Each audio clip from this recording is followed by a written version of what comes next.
અને મોરબીમાં ચેકડેમ ભરવા માટે ડેમમાંથી પાણી છોડવામાં આવ્યું। ટંકારાના ડેમી 2 આ ડેમનો એક દરવાજો ખોલવામાં આવ્યો અને પાણી છોડાયું। ડેમમાંથી પાણી છોડાતા આસપાસના 5 ગામોને એલર્ટ કરવામાં આવ્યા।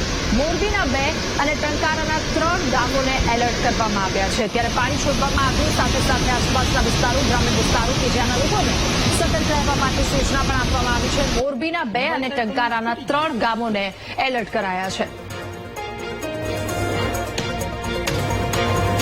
બે ડેમના નીચવાસમાં આવેલા ચેકડેમ ભરવા માટે રજૂઆત માંગવામાં આવેલ હતી। એના અન્વયે આપણે ચકાસણી કરી અને દરખાસ્ત સરકારશ્રીમાં સાદર કરતા સરકારશ્રી દ્વારા 37 MCFT છોડવાની મંજૂરી આપવામાં આવેલ। જે મંજૂરી મુજબની વસૂલાત કરી અને આજ સવારે સૌપ્રથમ એક દરવાજો 1 ફૂટ અને ત્યારબાદ થોડી વાર પછી એ 3 દરવાજે 1 ફૂટ, એટલે કે અત્યારે 1758 ક્યુસેક જેટલું પાણી ચાલુ છે અને ખેડૂતોની જરૂરિયાત મુજબ એ પાણી 37 MCFT એ છોડવાનું આયોજન છે।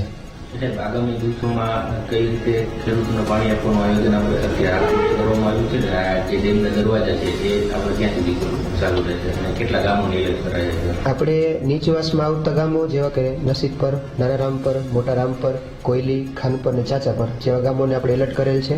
આગોતરા આયોજનના ભાગરૂપે આપણે ગઈકાલે જ મેસેજ પાસ કરેલ હતો